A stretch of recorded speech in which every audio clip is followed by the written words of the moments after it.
नैनम छिद्यति शस्त्राणि नैनम दाहाति पावक। अस्त्र शस्त्र से मर नहीं सकता, वो तुम्हारा अपना आपा है।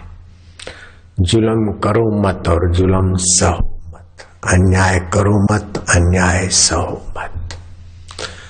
अज्ञानी किसी को बनाओ मत और आप अज्ञानी रहो मत। दुख किसी को दो मत और आप दुखी हो मत। शोषण किसी का करो मत और स्वयं शोषित हो मत। तुम अपने स्वभाव में जगो। तो बाबा, हमारा स्वभाव क्या है? आपका स्वभाव है सत्य। आप शरीर के पहले थे, अब भी हैं, बाद में रहेंगे। आपका स्वभाव है चेतन। हाथ को पता नहीं मैं हाथ हूं, आपको पता है ये हाथ है। पैर और सिर को पता नहीं ये पैर और सिर है, आपको पता है सिर और पैर है।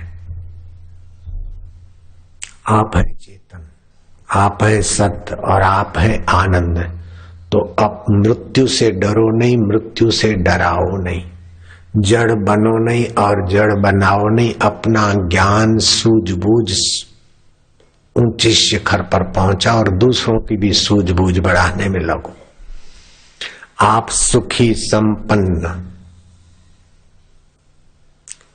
और संतुष्ट होइए और दूसरों के सुख संपत्ता और संतोष में भागीदार बनिए, सहायक बनिए। ये आपका स्वभाव है। कृष्ण ने अपना स्वभाव दिखाया था और कंस ने अपना स्वभाव दिखाया था। समाज को तीन प्रकार से दुख होता है। एक कंस से दुख होता है। कंस क्या? मैं शरीर हूं, शरीर मेरा है, मैं फलाना हूं, दुनिया जाए बाढ़ में, संपत्ति सत्ता सब कुछ मेरे अधीन हो, लोग भी मेरे अधीन हो, मैं सबसे बड़ा। अहम को सजाकर विकारी सुखों के पीछे अंधी दौड़ लगाना, ये कंस का स्वभाव है। और अहम को अपने असली स्वरूप में मिलाकर निर्विकारी नारायण तत्व में मग्न होते हुए बंसी बजाना, ये कृष्ण का स्वभाव है, सत्य का स्वभाव है। युधिष्ठिर महाराज यज्ञ कर रहे थे, उसमें श्री कृष्ण ने संतों की आओ भगत करने का कार्य उठाया। संतों के चरण धोना।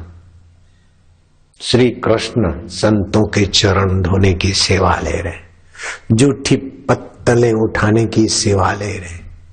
उन्हें क्या आवश्यकता थी? क्या ये भारत के भगवान इतने छोटे हैं कि संतों की जूठी चप्पलें उठाएं, जूठी पत्तलें उठाएं अथवा चरण धोएं तब कोई बड़प्पन मिलेगा? नहीं, भगवान का बड़प्पन इसी में है कि छोटे से छोटा काम करने में भी उनके बड़प्पन को खतरा नहीं आता। इसीलिए भगवान का भगवतपना है। कोई भी बड़ा आदमी छोटा काम करने से कतराएगा, लेकिन श्री कृष्ण द्रौपदी को कहते हैं कि अभी तू भीष्म पितामह के पास जा रही प्रणाम करने को। दुर्योधन की पत्नी जाती और सदा सुहागिन का आशीर्वाद वो होलसेल में देता है। आज तुझे मैंने कल समझाया था, आज तू जा रही है, लेकिन पगली काम बिगड़ जाएगा। पदत्राण पहन के जा रही और तेरे चप्पल के आवाज से वो बूढ़ा देख लेगा द्रौपदी है, तो सदा सुहागिन का आशीर्वाद नहीं मिलेगा। ला तेरी चप्पल मुझे दे दे। हाय कृष्ण, कमाल कर दिया। ए भक्तों के भक्त, ए सेवकों के सेवक, दासों के दास, तू अलौकिक भगवान, अनुपम भगवान, अद्भुत भगवान है। छछिन भरी छाछ पर नाचकर अनपढ़ गोपियों का हौसला बुलंद करने वाले, ग्वालों के साथ भोजन करके उनका आत्मा और मेरा आत्मा एक सच्चिदानंद का अविभाज्य अंग है, वो खबर देने वाले है अवतार। कुर्बान जाए तेरे नाम पर कन्हैया। कोई बड़ा शूरवीर रण छोड़कर भाग जाए तो उसे कायर कहते हैं, लेकिन हजारों की सुरक्षा और संस्कृति की रक्षा में रण का मैदान छोड़कर कायरों का नाटक करने वाले का नाम हम लोग श्रद्धा भक्ति उत्साह से लेते हैं। अभी भी लूंगा। रण छोड़ो राय की।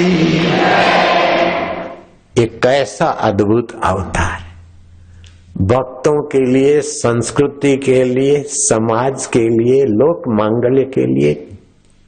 पुरानी चप्पल पीतांबर में उठाने में उसे संकोच नहीं होता, नन्हापन नहीं लगता।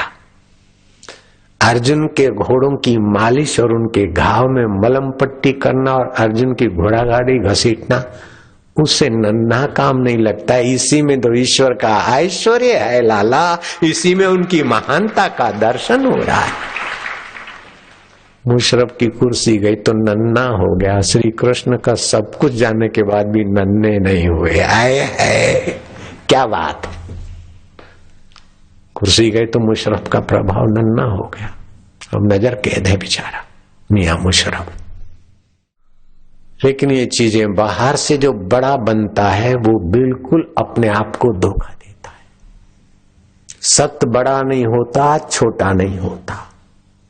सत्य आता नहीं, जाता नहीं, मिलता नहीं, बिछड़ता नहीं। सत्य तो अपना आपा है, जिसको कभी ना छोड़ सके, उसी का नाम सत्यम शिवम और सुंदरम है लाला। और ये समझाने के लाला का रूप लेकर आया था। जो अच्युत है, जो अपनी महिमा से, अपने पद से, अपने स्वभाव से कभी च्युत नहीं होता। प्रधानमंत्री पद से भी लोग च्युत हो जाएंगे और दुनिया के इंद्र पद से भी इंद्र च्युत हो जाते। ब्रह्मा जी ब्रह्म पद से च्युत हो जाते, लेकिन जो कभी ना च्युत हो वह अच्युत है। वही केशव है। क माना ब्रह्मा, श माना शिव, व माना विष्णु। ब्रह्मा विष्णु महेश का आत्मा बना बैठा है और वही मेरा दिल का दिलबर देवता बना बैठा है। कैसा है उसकी लीला। वो आप ही सुना रहा है और आप ही सुन रहा है। कहीं बाबा जी बनकर सुन रहा है तो कहीं बेटे जी बनकर सुन रहा है तो कहीं भक्त बनकर सुन रहा है तो कहीं बापू जी बनकर सुना रहा है।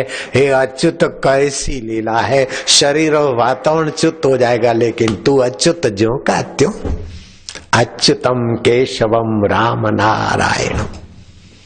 नर नारी का आयन रोम रोम में रम रहा है तो राम। समाज 3 कारणों से दुखी है। कंस से दुखी है, काल से दुखी है, अज्ञान से दुखी है। तो इन 3 कारणों के से दुखी है और इन 3 कारणों को हटाने के लिए जो अवतार हुआ। अवतार किसे कहते हैं?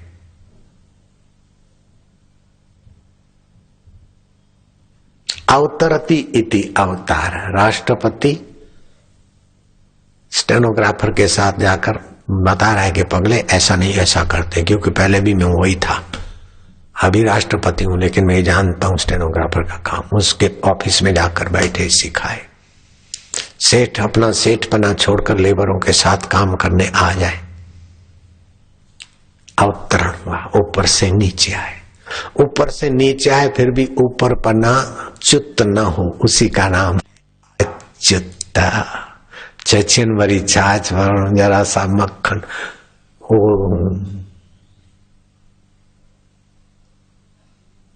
देव प्रभा गोपी कहती है कि हे केशव, हे माधव, हे गोविंद। ससुरा जी ने शर्त मार दी, जब तक सभी गायों का गोबर बाहर नहीं ढेर करती हूँ तब तक मुझे तेरे दर्शन को आना नहीं पड़ेगा। तू कहाँ है? भक्तवत्सल नाम रख के बैठा है। मुझसे ये तगारे उठते नहीं। आ जाना जल्दी जल्दी मैं भरूं और तुम मेरे सिर पर तगारे रखने की जरा तो मदद कर। देखते देखते वो गौशाला में प्रकट होता है और तगारा उठवाता के ले फेंक के आए। दूसरा तैयार किया ले, लेकिन सिर पर पहुंचे उसके पहले रुक जा, मैं कोई मजदूर हूं क्या? मैं ये तसले उठवा रहा हूं, मेरे को क्या दोगी? मेरे बाप तुझे मक्खन दूंगी। हाँ फिर तो ठीक है, ले। तीसरा तगारा भरा, फिर ललाट तक आए, बोले ठहर ठहर। तू तो अनपढ़ है, भूल जाएगी कितने तसले, जितने तसले उतनी लौंदियां, भले छोटी छोटी लेकिन गिन के लूंगा। तो बोले ये 3 हुए तो भूल जाएगी। मेरे बाप ले गोबर में उंगली भरती और कृष्ण के गालों पर टिल्ला करते, ये 1, ये 2 और ये मेरे बाप 3 ले। एक एक तसला उठवाते हैं और एक एक गोबर का टिल्ला करवाते। ये कैसे अच्युत है, कैसे केशव है, कैसे माधव है, कैसे मधुमेहता देने की लीला करने वाले। और फिर वो आती है और एक लौंदी और पहुंचती। यह है प्रेम अवतार, करुणा अवतार।